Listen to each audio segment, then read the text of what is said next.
تو یہ ہے حرف آغاز میں یہ چیزیں لکھی ہوئی ہیں۔ اس کے بعد اگر میں اس کا مقدمہ دیکھوں تو مقدمہ نواب قلب علی خان نے لکھا ہے، جو والی ریاست رامپور تھے، اور انہوں نے مقدمہ کسے کہتے ہیں؟ یہ کسی بھی مصنف اور تصنیف کے حوالے سے، یعنی کوئی بھی مصنف ہے، اس کی کوئی کتاب ہے، تالیف ہے، تو اس کے حوالے سے ایک ابتدائی تحریر ہوتی ہے جو مصنف خود بھی لکھ سکتا ہے اور کسی ماہر زبان و ادب سے بھی لکھوا سکتا ہے۔ یہ ذرا تبصرے سے طویل ہوتا ہے اور مقالے سے چھوٹا ہوتا ہے۔ تو اس میں انہوں نے لکھا ہے کہ میر شیر علی افسوس 1747 میں دہلی میں پیدا ہوئے، اور افسوس جب دہلی سے چلے تو گلستان پڑھتے رہتے تھے اور شعر بھی کہتے تھے۔ 1800 میں جب کلکتہ میں فورٹ ولیم کالج قائم ہوا تو کرنل اسکاٹ نے ہندوستان میں جو اس وقت کرنل تھے اور فورٹ ولیم کالج میں بڑا کام انہوں نے کیا ہے، تو انہوں نے فورٹ ولیم کالج میں جو عربی ہے، فارسی ہے، اس کے اساتذہ کا انتخاب کرنا تھا۔ تو ان کا جو رابطہ ہوا میر شیر علی افسوس سے، تو انہوں نے میر شیر علی افسوس نے ان کو اپنا کلام سنایا، تو کرنل اسکاٹ نے ان کو 200 روپے ماہوار پہ کلکتہ میں رکھ لیا تھا۔ تو یہ جو حوالہ ہے یہ مرزا علی لطف کا ایک تذکرہ ہے۔ لطف نے گلشن ہند جو تذکرہ لکھا ہے اس میں بھی یہ حوالہ ملتا ہے، اور آپ کو یہ بھی پتہ ہے کہ ایک ہے گلشن ہند تذکرہ جو میر علی لطف نے لکھا ہے، لیکن ایک اور تذکرہ ہے جس کا نام ہے تذکرہ گلشن ہند، یہ حیدر بخش حیدری نے لکھا ہے۔ تو جب میر شیر علی افسوس کی ملاقات گلکرسٹ جو کہ مدرس ہندی تھے فورٹ ولیم کالج سے میں ان کے ساتھ ہوا، تو مسٹر جان گلکرسٹ نے کہا تھا کہ گلستان سعدی کا اردو میں ترجمہ کیا جائے۔ تو یہ گلستان سعدی کا جو ترجمہ ہے باغ اردو، یہ دراصل فورٹ ولیم کالج میں پروفیسر جان گلکرسٹ کے کہنے پر میر شیر علی افسوس نے لکھا تھا۔ اس کے بعد اس ترجمے کا آغاز آپ نے 1800 میں کیا تھا، اور یہ ترجمہ 1802 میں مکمل ہو گیا تھا۔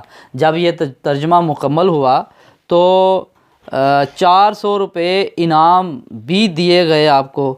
تو یاد رکھیے کہ گلستان سعدی کا اردو میں پوری دنیا میں ترجمہ ہوا، لیکن میر شیر علی افسوس نے جو ترجمہ کیا ہے، جیسے ہی وہ کلکتہ سے شائع ہوا، ہندوستان میں ان کی نثر کے حوالے سے ان کا بڑا نام عام ہوا، اور یہی وجہ ہے کہ میر شیر علی افسوس کو پھر فورٹ ولیم کالج میں دیگر جو کتابیں تھیں اردو زبان میں جو شائع ہو رہی تھیں اس کی نظر ثانی کے لیے بھی کہا گیا تھا۔ اس کے علاوہ اگر ہم دیکھیں تو اس مقدمے میں لکھا ہے کہ مثنوی سحر البیان جو میر حسن نے لکھی ہے، وہ بھی دراصل میر شیر علی افسوس نے مرتب کی تھی، اور اس کا دباچہ بھی میر شیر علی افسوس نے لکھا تھا۔ کون سی مثنوی؟ جو سحر البیان ہے، مولوی میر حسن کی لکھی ہوئی مثنوی۔ اس کے علاوہ مرزا محمد رفیع سودا کی کلیات کی تسخیح بھی آپ نے کی تھی، اور ایک بڑی مشہور آپ کی کتاب ہے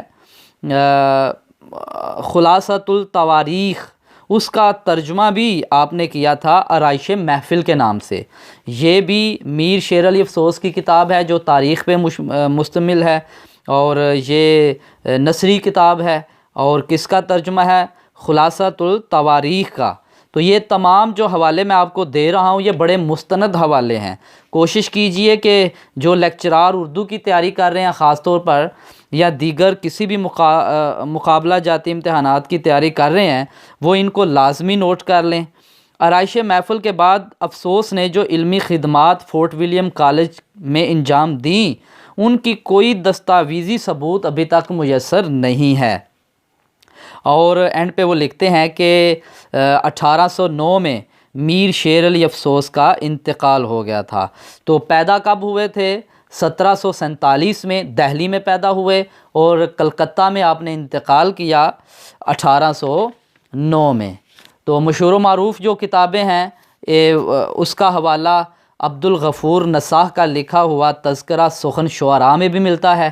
تو ایک دفعہ میں پھر ان کی کتابیں ریوائز کر دیتا ہوں جو اس میں موجود ہیں۔ ایک ہے ترجمہ گلستان سعدی کا باغ اردو کے نام سے، ترجمہ خلاصۃ و تواریخ آرائش محفل، اور مرتب ایک مثنوی کی ہے سحر البیان، اور کلیات سودا کی تسخیح کی ہے۔ تو یہ آپ کی مشہور و معروف کتابیں ہیں۔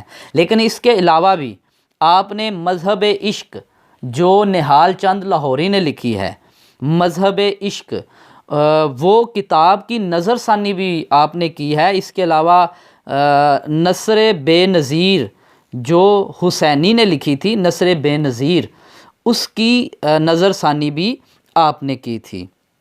تو شاعری میں اگر دیکھیں، نثر میں دیکھیں، تو دونوں میں میر شیر علی افسوس بڑا مقام رکھتے تھے، اگرچہ اس دور میں مصحفی، انشاء، رنگین اور جرت جیسے نامور شاعر موجود تھے، لیکن ان شعراء میں اپنا نام بنانا اور فورٹ ولیم کالج تک رسائی حاصل کرنا یہ ایک مارکہ تھا۔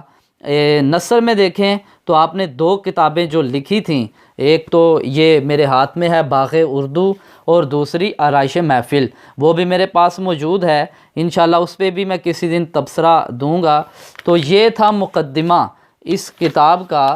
تو اب آگے اس میں 2 دیباچے ہیں، اور مکمل اگر میں دیکھوں تو یہ جو کتاب ہے اس کے 250 صفحات ہیں۔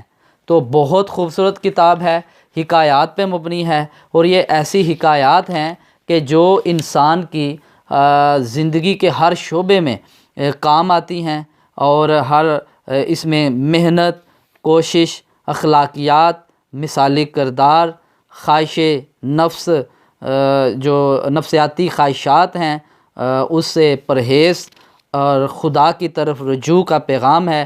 انسان کو درس دیا جا رہا ہے کہ ان کو زندگی کس طرح سے گزارنی چاہیے۔ تو مکمل اگر میں کہوں تو میر شیر علی افسوس کی یہ جو کتاب ہے باغ اردو، یہ آپ کے زیر مطالعہ لازمی ہونی چاہیے۔ انشاءاللہ میں کوشش کروں گا کہ جو میرے پاس مستند کتابیں ہیں، میں ان کتابوں میں سے ان کے جو دیباچے ہیں یا مقدمے ہیں یا اس کتاب کا جو اصل مقصد ہے، اس میں کچھ کردار ہیں، اگر کوئی ناول ہے، افسانہ ہے، تو میں وقتاً فوقتاً اس موضوع پہ آپ ویڈیو بناتا رہوں گا۔ تو کوشش کریں کہ یہ نوٹس بھی ساتھ ساتھ آپ تیار کر لیں۔ اپنا خیال رکھیے گا، بہت شکریہ، اللہ حافظ۔